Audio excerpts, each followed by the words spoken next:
दोपहर का समय।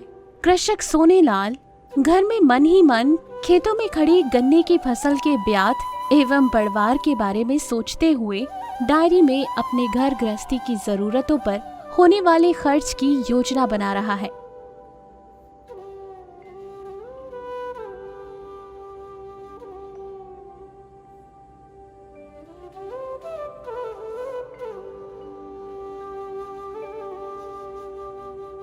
सभी भाइयों एवं प्रधान जी राम राम।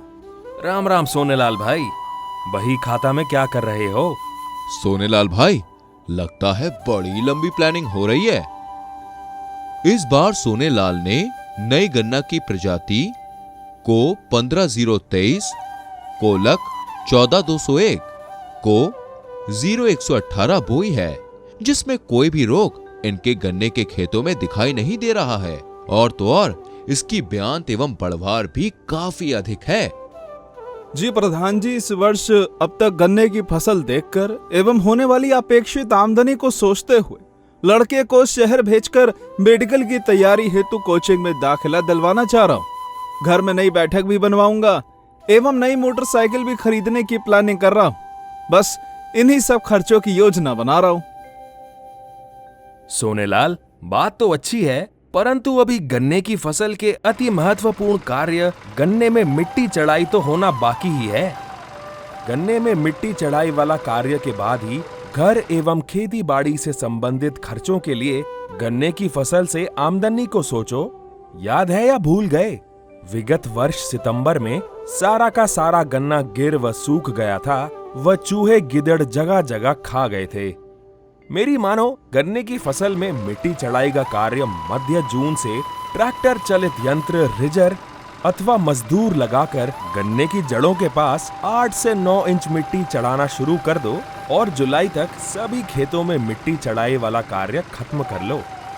इस समय आसानी से मजदूर मिलने से गन्ने का ये कार्य भी पूर्ण हो जाएगा। मेरे गन्ने में मिट्टी चढ़ाई का कार्य शुरू हो चुका है। हाँ प्रधान जी, मिल के गन्ना अधिकारी भी गन्ने में मिट्टी चढ़ाने की बातें मीटिंग में बता रहे थे। साथ ही साथ हमारे मोबाइल पर भी चीनी मिल से मैसेज आया है। वे बता रहे थे कि जड़ों के पास मिट्टी चढ़ाने से घास कम होती है और गन्ने को एक मजबूत आधार मिलता है।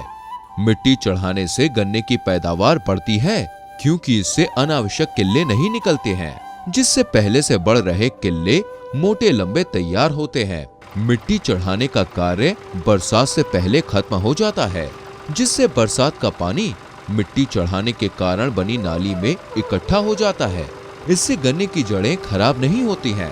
भैया मिल वालों ने तो ये भी बताया था कि मिट्टी चढ़ाने से पहले गन्ने की जड़ों के पास 20 किलोग्राम ग्रैन्युलर बायोपोटाश प्रति बीघा की दर से प्रयोग करके मिट्टी चढ़ाएं।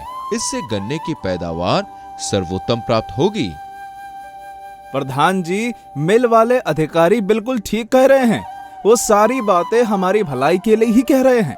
मैंने गन्ने की बुवाई हेतु खेत की तैयारी, गहरी जुताई एवं धरती फाड़ यंत्र चलाकर की थी। इस कार्य को करने पर भी बरसात या बाढ़ का पानी खेत में देर तक नहीं भरा रहता है एवं गन्ना नहीं गिरता। ये तो तुम बहुत ही अच्छा काम किए हो सोनेलाल, परंतु यदि प्लानिंग को अमली जामा पहनाना है तो मिट्टी चढ़ाई का कार्य गन्ने के समस्त खेतों में कर ही दो। प्रधान भैया, आप सही कह रहे हो। मैं कोई रिस्क नहीं लूंगा और अपनी इस वर्ष की प्लानिंग हर हाल में पूर्ण करने हेतु कल से ही अपने सारे गन्ने के खेतों में मिट्टी चढ़ाना शुरू कर देता हूँ और जुलाई माह तक पूर्ण भी कर दूंगा, ताकि हमारे गन्ने की फसल तेज हवा एवं पानी भरने पर भी ना गिरे एवं पैदावार भी भरपूर मिले। प्रधान जी, आपका बहुत शुक्रिया। आपने सही वक्त पर हमें जगा दिया, नहीं तो हमारी प्लानिंग धरी की धरी ही रह जाती। एक बात और सोनेलाल, मिट्टी चढ़ाई किए हुए गन्ने के खेतों में पेड़ी प्रबंधन कार्य RMD मशीन से अच्छा होता है। वह पेड़ी की पैदावार पौधे गन्ने की तरह ही मिलती है। किसान भाइयों, प्रधान भैया की बात मानो तुम लोग भी।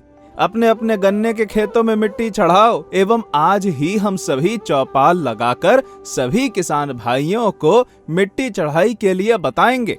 ताकि हम सभी ग्रामवासियों को गन्ने में साल भर मेहनत किए कार्यों का पूरा पूरा फायदा मिले। आपका धन्यवाद करने के लिए मेरे पास शब्द नहीं है प्रधान भैया।